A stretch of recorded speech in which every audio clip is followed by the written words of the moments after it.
बिस्मिल्लाहिर्रहमानिर्रहीम। Beyond economic crisis पहला editorial है हमारा आज का। डॉन का एडिटोरियल है ये, मलिया लोधी ने लिखा है, फॉर्मर एम्बेसडर ऑफ पाकिस्तान। इसमें जो बेसिक टॉपिक्स राइटर ने डिस्कस किए हैं वो current economic situation of Pakistan की अभी इकॉनमी की क्या सूरत हाल है, कितनी क्या इंप्रूवमेंट्स हो रही हैं, उसके बारे में डिस्कशन की है। नेक्स्ट राइटर ने बताया कि पाकिस्तान की इकॉनमी को क्या चैलेंजेस हैं और इनकी क्या रेमेडीज हो सकती हैं, किस तरह से इनको दुरुस्त किया जा सकता है। मजीद राइटर ने बताया कि जो सजेस्ट किए हैं रिफॉर्म्स जो कि पाकिस्तान की इकॉनमी को इम्प्रूव करने के लिए गवर्नमेंट को इम्प्लीमेंट करनी चाहिए, वो रिफॉर्म्स यहाँ पे राइटर ने डिस्कस किए हैं। आप इसको पाकिस्तान अफेयर्स के साथ भी रिलेट कर सकते हो और इंग्लिश ऐसे के लिए भी आपके लिए काफ़ी जो है बेनिफिशियल है। नेक्स्ट है हमारे पास the world has changed, so should the countries of global south. शायद जवेद बर्की ने लिखा है ये एक्सप्रेस ट्राइब्यून का आर्टिकल है। इसमें राइटर ने डिस्कस किया है कि ग्लोबल साउथ बेसिकली क्या है, वो हम आपको बताएंगे इसमें। और मारिकल इकोनॉमीज़ किन्हें कहते थे 1990s में 1980s में मारिकल इकोनॉमीज़ जो उनका क्या मतलब है, इन्हें कौन सी इकोनॉमीज़ को मारिकल इकोनॉमी कहते थे, और क्या ग्लोबल साउथ कंट्रीज़ जो हैं वो चाइना, साउथ कोरिया और ताइवान के डेवलपमेंट मॉडल को फॉलो करके अपनी डेवलपमेंट अचीव कर सकते हैं। ये राइटर ने यहाँ पे थोड़ी डिस्कस किया है। और एंड के वाशिंगटन कंसेंसस क्या है वो डिस्कस करेंगे और क्या आज के दौर में ये इम्प्लीमेंट हो सकता है, क्या इसमें किसी किस्म की चेंजेस करके हम इसको दोबारा से इम्प्लीमेंट कर सकते हैं, ये राइटर ने यहाँ पे डिस्कस किया है। हमारे चैनल को सब्सक्राइब करें, कमेंट्स करें, हम जो क्वेश्चन पूछते हैं हर आर्टिकल के एंड के उसका आंसर जो है वो कमेंट्स बॉक्स में देना ना भूलें। वीडियोज़ को लाइक करें और वीडियोज़ हमारी को शेयर करना भी ना भूलें। बिस्मिल्लाहिर्रहमानिर्रहीम। यौम तरल मुमिनीन वल मुमिनात यस्आ नूरुहुम बैन ऐदीहिम व बिअयमानिहिम बुश्राकुमुल यौम जन्नातुन तजरी मिन तहतिहल अनहारु खालिदीन फीहा ज़ालिका हुवल फौजुल अज़ीम। On the day you see the believing men and believing women, their light proceeding before them and on the right, it will be said, your good tidings today are of gardens beneath which rivers flow, wherein you will abide eternally. That is what is the great attainment. जिस दिन तू ईमान वाले मर्दों और ईमान वाली औरतों को देखेगा, उनकी रोशनी उनके आगे और उनके दाएं तरफों में दौड़ रही होगी। आज तुम्हें ऐसे बागों की खुशखबरी है जिनके नीचे से नहरें चलती हैं, हमेशा में रहने वाले हो, यही तो बहुत बड़ी कामयाबी है। क़यामत के दिन का अल्लाह ताला ने नक्शा खींचा है कि किस तरह से क़यामत वाले दिन जो मोमिनीन होंगे उनको किस तरह से अल्लाह रोशनी जो है वो मुहैया करेगा। जिस दिन ना सूरज की रोशनी होगी ना चाँद की रोशनी होगी। इस वक्त हर शख्स ने पुल-सिरात से गुजरना होगा इस अंधेरे में, तो इस अंधेरे में अल्लाह ताला मोमिनीन को रोशनी अता फरमाएंगे जो उनके अमाल की वजह से होगी, जो उनके आगे और दाएं तरफ दौड़ रही होगी, उनको रास्ता दिखा रही होगी और पुल-सिरात से आसानी से वो गुजर जाएंगे। तो जिस शख्स का ईमान जितना जो है वो कामिल होगा, जिसका जितना ज़्यादा ईमान होगा, उस दिन वो उसके पास इतनी ज़्यादा रोशनी होगी। तो नेक अमाल और अमले साले जो हैं ये हमारी दुनिया में भी हमारी रहनुमाई करते हैं, कब्र में भी हमारे लिए रोशनी है जहाँ पे कुछ और रोशनी आपको नहीं मुहैया होगी, अमले साले आपके नेक अमाल, और क़यामत वाले दिन आपको जन्नत में दाखिले का भी ये बहुत बड़ा ज़रिया है, जिस दिन और कोई रोशनी नहीं होगी। आपके अमाल जो हैं अल्लाह ताला जो है उन्हीं को नूर अता फरमाएगा और वो आपको रोशनी दिखाएंगे। अल्लाह ताला से दुआ है कि हमें नेक अमाल की तौफीक दे और हमें मौत से पहले हमारी बख्शिश फरमाए और हमें नूर अता फरमाए जिसका यहाँ अल्लाह ताला ने वादा फरमाया। अच्छा, बियॉन्ड द इकोनॉमिक क्राइसिस, इसमें टॉपिक्स हम डिस्कस करेंगे। पाकिस्तान की इकॉनमी के करंट स्टेटस क्या है, इसके अलावा रिसेंट चैलेंजेस क्या हैं हमारी इकॉनमी को, और रिफॉर्म्स जो हैं वो कौन सी हम इम्प्लीमेंट कर सकते हैं रिसेंटली। पाकिस्तान की इकॉनमी जो है क्राइसिस से काफ़ी हद तक संभल चुकी है। पाकिस्तान अब उस तरह की पहली तरह की सूरत हाल में नहीं है जिस तरह से कि पाकिस्तान बिल्कुल at the brink of default खड़ा था, तो उस तरह भी पाकिस्तान उससे काफ़ी संभल चुका है। हमारी मार्केट जो है वो काफ़ी संभल चुकी है। आप देख सकते हैं जो हमारे स्टॉक एक्सचेंज है वो काफ़ी जो है उसमें जो प्रोग्रेस देखने में नज़र आ रही है। तो ये एक बेहतरीन अपॉर्चुनिटी है कि पाकिस्तान अपना इकोनॉमिक प्लान जो है उसको जो है वो डेवलप करे और उसको इम्प्लीमेंट करे, ताकि फ्यूचर में इस तरह के क्राइसिस से, इकोनॉमिक क्राइसिस से बचा जा सके। आईएमएफ जो है उसका रोल हमारे लिए एक नेसेसरी है, लेकिन ये कोई लॉन्ग टर्म रेमेडी नहीं है कि इसको हम इस पे लोन लेते जाएं और हम इससे कोई जो है फ्यूचर में इसकी वजह से कुछ तरक्की कर सकते हैं। ये लोन जो हमें वक्ती तौर तो हमें बचा सकते हैं, लेकिन जो फ्यूचर में इसके लिए ये सफिशिएंट नहीं है। इसके लिए हमें एक इकोनॉमिक स्ट्रेटजी बनाने की ज़रूरत है, एक वसी पैमाने पर इकोनॉमिक जो है हमारी कहने के इकोनॉमिक रिफॉर्म्स की ज़रूरत है, जो हमें फ्यूचर में इस तरह के हालात से बचाए कि हमें इसके पास जाना ही ना पड़े। पाकिस्तान की इकॉनमी जो है वो अब देखें तो काफ़ी इम्प्रूव हो रही है, लेकिन इसके बावजूद उसको बहुत सी मुश्किलात का सामना है, जिसकी बेसिक वजह है कि जो रिकवरी हो रही है ये काफ़ी कमज़ोर है, इतनी पावरफुल रिकवरी नहीं हो रही इकॉनमी में। इसकी वजह मार्केट के नेगेटिव ट्रेंड्स हैं। हमारी एक्सपोर्ट्स जो हैं वो कम है, इम्पोर्ट्स ज़्यादा हैं। इसके अलावा गवर्नमेंट पॉलिसीज़ जो हैं वो काफ़ी थकड़ किस्म की हैं, प्रॉपर बेहतरीन जो अच्छी किस्म की पॉलिसीज़ नहीं बनाई गई। आप रिसेंटली आप इसमें वीट स्कैंडल में भी देख सकते हो कि पॉलिसीज हमारी किस तरह से फेल हो रही हैं। तो ये सारी सूरत हाल जो है ये इकॉनमी के लिए इम्प्रूव होने के लिए एक बहुत बड़ा सेटबैक है। इसके अलावा फिजिकल डेफिसिट होता है कि आपकी जो इनकम है वो आपकी एक्सपेंडिचर्स के बराबर नहीं है। आपकी इनकम जो कम है, एक्सपेंडिचर ज़्यादा है, जिसकी वजह से आपको कर्ज लेना पड़ता है, तो ये होता है हाई फिजिकल डेफिसिट। तो इसको कम करने की जो ज़रूरत है, ये पाकिस्तान की इकॉनमी के लिए बहुत बड़ा जो है नुकसानदेह है। GDP growth rate, gross domestic product की जो ग्रोथ रेट है हमारा, वो बहुत कम है, जो कि पाकिस्तान का 1.8% जो एक्सपेक्टेड है। चाइना का देखें तो उन्होंने 5.0 का जो है उन्होंने इसका टारगेट रखा हुआ, लास्ट ईयर उन्होंने 5.5 जो है वो अचीव किया था ग्रोथ रेट। तो पाकिस्तान का ग्रोथ रेट बहुत कम है। फॉरेन एक्सचेंज रिजर्व्स की बात कर रहे थे कि पाकिस्तान के जो एक्सपोर्ट्स हैं वो कम है, तो एक्सचेंज रिजर्व्स कम जो हैं वो काफ़ी कम है।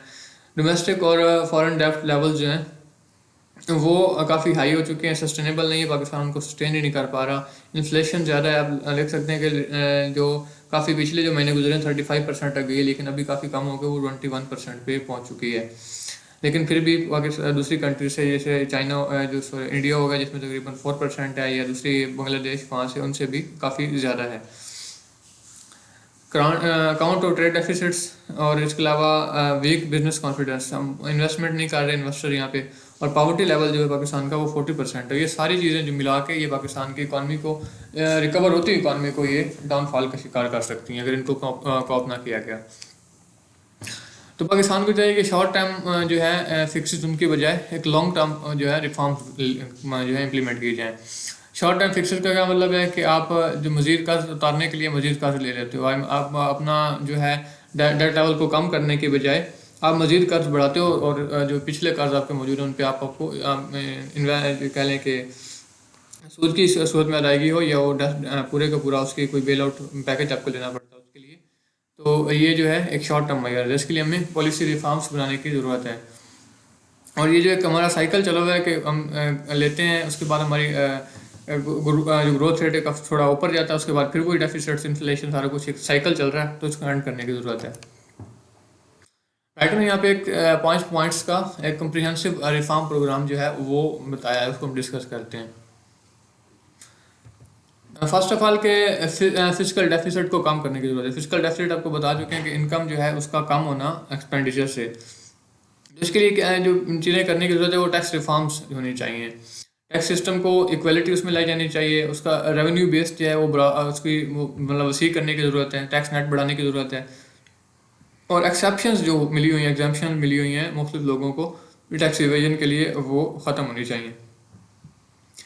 इसके अलावा जो एक अनटारगेटेड सब्सिडीज़ हैं वो हमारी कंट्री से ख़त्म होनी चाहिए, और ऐसे जो इदारे हैं जो बहुत ज़्यादा हमारा सरमाया, हमारा कैपिटल ड्रेन कर रहे हैं, उनको प्राइवेटाइज किया जाना चाहिए।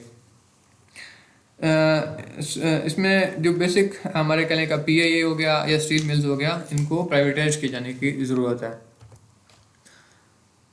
बिजनेस फ्रेंडली इन्वायरमेंट, आप महज कर्ज़ों पे और फॉरेन एड पे नहीं चल सकते, आपको एक प्रॉपर बिजनेस ग्रोथ की ज़रूरत है।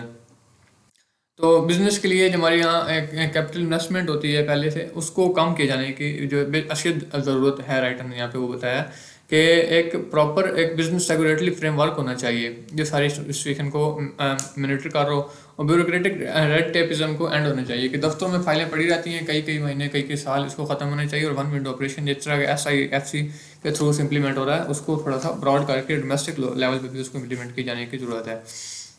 और जो पॉलिसी पिछली गवर्नमेंट बनाती है अगली आगे उसको ख़त्म कर देती है, तो ये ट्रेंड ख़त्म होना चाहिए कि जो पिछली गवर्नमेंट की पॉलिसीज़ हैं वो आगे कंटिन्यू होनी चाहिए। आगे एक एक्सपोर्ट जो पाकिस्तान की जो ग्रोथ है वो डिपेंड करे एक्सपोर्ट्स के ऊपर कि एक्सपोर्ट ज़्यादा की जाएँ।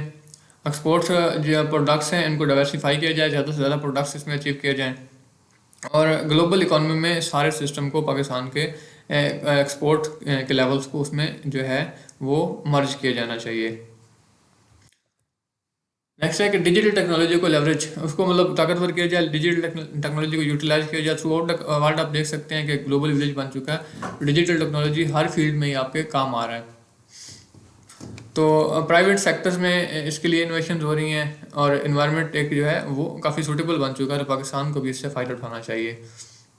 ह्यूमन कैपिटल में इन्वेस्टमेंट करने की ज़रूरत है। एजुकेशन में देखें पाकिस्तान का बजट जो बहुत कम है, हेल्थ में भी इसी तरह बहुत कम है, इसी वजह से पाकिस्तान के अंदर लिटरेसी रेट जो है तकरीबन 40% है। जो और स्कूल अगर बात करें तो तकरीबन 26 मिलियन जो लोग हैं हमारे बच्चे हैं, 2.6 करोड़ कह लें, तो वो स्कूलों से बाहर हैं। इसके अलावा हेल्थ में देखें तो माल न्यूट्रिशन है और प्रॉपर फैसिलिटीज़ अवेलेबल नहीं है। फॉरेन पॉलिसी जो है उसको इकॉनमी के साथ अलाइन किया जाना चाहिए कि आपकी फॉरेन पॉलिसी जो है वो इकॉनमी पे डिपेंड कर रही हो। इकॉनमी डिप्लोमेसी होनी चाहिए, उसके लिए क्लियर गोल्स जो हैं वो सेट होने चाहिए। फॉरेन पॉलिसी को इकॉनमी के साथ इंटीग्रेट किया जाना चाहिए अच्छे जो है आउटकम्स के लिए। पाकिस्तान भी एक पोटेंशियल जो है वो रखता है कि इकॉनमी को दोबारा से रिवाइव कर सके, दोबारा से उसको अच्छा कर सके। तो उसके लिए दो मेन पॉइंट्स जो हमारे पास होने चाहिए, एक है कि लीडरशिप जो है वो हमारी इसको रिफॉर्म्स इसमें सूरत हाल में करे। इस अपॉर्चुनिटी जो है हमको मिल रही है, अभी पाकिस्तान की इकॉनमी इंप्रूव हो रही है, तो इस सूरत हाल में रिफॉर्म्स जो है वो आसानी से हो सकती हैं, तो रिफॉर्म्स जो है वो इम्प्लीमेंट की जाए। और सस्टेनेबल ग्रोथ और स्टेबिलिटी जो है इसको जो है अपना वो मेन एजेंडा समझें कि ग्रोथ जो वो रोक ना जाए, हिंडर ना हो जाए एक ही जगह पे जाके, उसको आगे जो मजीद चलते रहना चाहिए। और स्टेबिलिटी होनी चाहिए इकॉनमी में भी, और पॉलिटिकल स्टेबिलिटी, दोनों चीज़ें मस्ट होनी चाहिए। क्वेश्चन नंबर है what is the literacy rate in Pakistan. Pakistan का लिटरेसी रेट कितना है, कमेंट सेक्शन में लिखें।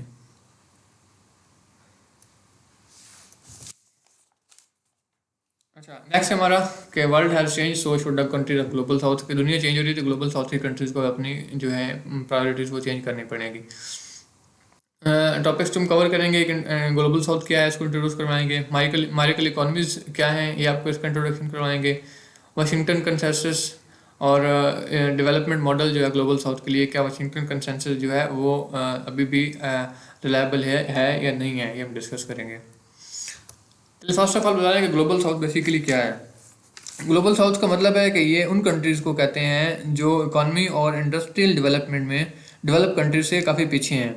इनमें अफ्रीका, लैटिन अमेरिका, एशिया, और एशिया में देखें तो जापान, इसराइल और साउथ कोरिया के अलावा बाकी कंट्रीज जो हैं वो ग्लोबल साउथ में आती हैं। इसके अलावा ऑस्ट्रेलिया और न्यूजीलैंड के अलावा जो एक ब्रिटेन ऑस्ट्रेलिया है, वहाँ पे जो कंट्रीज हैं उसके आसपास, वो भी ग्लोबल साउथ में ही आती हैं। ये आप पीछे मैप में भी आपको दिखा सकते हैं कि ग्लोबल नॉर्थ और ग्लोबल साउथ किन्हें कहते हैं। North America, Europe, mostly Europe हो गया, और एशिया की जितनी इकॉनमीज आपको बता रहे हैं ये ग्लोबल नॉर्थ में आती हैं, डेवलप कंट्रीज हैं। अच्छा, तो क्या देखें तो साउथ कोरिया जो ताइवान और चाइना जो है उन्होंने अपनी इकॉनमीज़ को काफ़ी इम्प्रूव किया है, बहुत ज़्यादा इम्प्रूव किया, और तकरीबन 10% एनुअली के हिसाब से। तो इसी वजह से इनको वर्ल्ड बैंक ने मायरिकल इकॉनमीज़ का नाम दिया था 1993 में, कि किस तरह से इनके अंदर अनप्रेसिडेंटेड जो एक नाकाबिल मिसाल आप देख सकते हैं बेमिसल उन्होंने तरक्की की है, उसकी वजह से इनको मायरिकल इकॉनमीज़ का नाम दिया गया था। इसके फैक्टर इसके पीछे क्या थे, एक्सटर्नल फैक्टर में देखें तो ग्लोबल ओपननेस थी एक। आप प्रोडक्ट्स जो थे इस तरह के सैंक्शन नहीं लगी हुई थी, इतने जो टैक्सेस लेवरेज नहीं किए गए थे, टेक्नोलॉजी जो इतनी जो थी वो ओपन थी। एडवांस तो खैर नहीं थी लेकिन फिर भी वो ओपन थी। इसके अलावा क्रॉस बॉर्डर मूवमेंट आसान थी। अब पाकिस्तान अफगानिस्तान की बात करें या पाकिस्तान के इंडिया के साथ क्रॉस बॉर्डर मूवमेंट काफ़ी आसान थी उस वक्त उसके दौर में, लेकिन पाकिस्तान और इसके कंट्री जो नेबरिंग कंट्रीज इसका फ़ायदा नहीं उठाया। लेकिन ये जो बड़ी इकॉनमीज आज के तौर पर आज समझ आ रही हैं हमें, चाइना, साउथ कोरिया और ताइवान वगैरह, इन्होंने इसको जो है वो यूटिलाइज़ किया। तो ये तीनों चीज़ें के ओपननेस जो थी एक गुड्स की, आप प्रोडक्ट्स जो आसानी से ट्रैवल हो सकते थे, इसको ग्लोबलाइजेशन कहते थे 1980s 90s में। उनके इंटरनल फैक्टर की बात करें तो इन्होंने प्रमोट किया है कि जो लोग देहातों में रह रहे थे वो शहरों की तरफ माइग्रेट करके आए, और वो जो उनके वर्कर जो देहातों में काम कर रहे थे उन्होंने उसको मज़ीद प्रोडक्टिव बनाया, और ताकि वो चीप गुड्स जो हैं वो प्रोड्यूस कर सकें, क्योंकि इन चीप गुड्स की ग्लोबली बहुत ज़्यादा डिमांड थी, डेवलप कंट्रीज़ में इनकी बहुत ज़्यादा डिमांड थी। तो इसकी वजह से उन्होंने चीप गुड्स जो है वो बनाए। चाइना की देख सकते हैं जो चीज़ें होती हैं वो काफ़ी पाकिस्तान में चीपली बिक्री होती हैं, इनएक्सपेंसिव होती हैं। तो इसकी वजह से उनकी जो ट्रेड एक्सपेंशन थी वो बहुत ज़्यादा फास्ट हो गई, तेज़ हो गई। तो और इकोनॉमिक जो ग्रोथ थी इन डेवलपिंग रीजन्स में वो बढ़ गई। लेकिन आज देखें तो आज के दौर में जो मार्केट की डिमांड है वो तब्दील हो चुकी है। आज चीप गुड्स की बजाय लोग स्किल्ड लेबर को प्रेफर करते हैं, लोग सर्विसेज को प्रेफर करते हैं। तो अगर बात करें तो ये स्किल गैप जो है, स्किल्स ना होने की वजह से इकॉनमीज देखें तो ग्लोबल साउथ की जितनी भी इकॉनमीज हैं, इंडिया पाकिस्तान मिसाल दें, तो इनमें स्किल्स ना होने की वजह से इनकी जो है डिमांड इतनी ज़्यादा नहीं है ग्लोबली।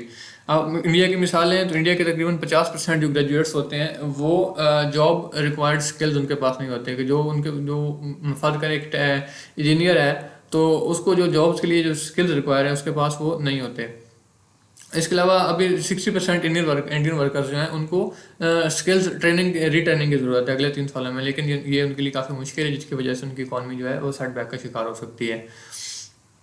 तो सर्विस जॉब जो हैं ये इनकी वजह से प्रोडक्टिविटी तो बढ़ जाती है, इनकम बढ़ जाती है, लेकिन इनका एक नुकसान ये होता है कि ये बेनिफिट्स जो हैं वो अनइक्वल कर देते हैं। अब किसी को बेनिफिट्स से बहुत ज़्यादा हो रहे होते हैं और किसी को बहुत कम हो रहे होते हैं, डिस्प्रपोर्शनेटली नेट हो जाता है सिस्टम, कि वही हम बात करते हैं कि गरीब गरीब से अमीर गरीब तर और अमीर अमीर से अमीर तर हो जाता है। ये जो है वो काफ़ी चेंज आ जाता है इसकी वजह से।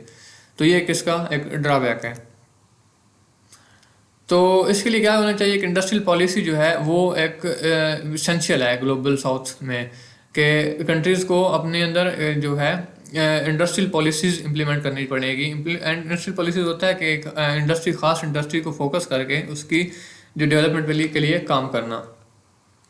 तो अगर लेकिन ये भी इतनी ज़्यादा इफ़ेक्टिव नहीं है, इनके बावजूद भी जो ग्रोथ रेट है वो काफ़ी मॉडेस्ट हो सकता है और चैलेंजिंग हो सकता है कि उसको अचीव किया जाए।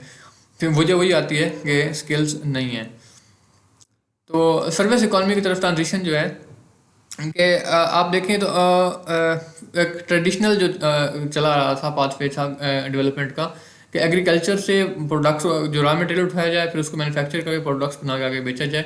तो ये चीज़ जो है इसकी बजाय अभी सर्विस इकॉनमी की तरफ आना चाहिए, कि जो सर्विसेज प्रोवाइड करके इससे इनकम हासिल की जाए। तो इनकी ग्लोबल डिमांड जो है सर्विसेज की वो काफ़ी बढ़ चुकी है, तो ये ग्लोबल साउथ के लिए काफ़ी अपॉर्चुनिटीज इससे मिल सकती हैं। अच्छा, वाशिंगटन कंसेंसस की बात करते हैं, फिर उसको आपका रेलेवेंस बताते हैं क्या है इसके साथ। तो बेसिकली जो था ना वाशिंगटन कन्वेंशन, ये एक सेट ऑफ 10 इकोनॉमिक सॉल्यूशन था जो कि वाशिंगटन बेस्ड इंस्टीट्यूशन मसलन IMF हो गया, वर्ल्ड बैंक और US ट्रेजरी डिपार्टमेंट जो है उसने लेट 20th सेंचुरी में 1980s में 1990s में ये प्रपोज किया था।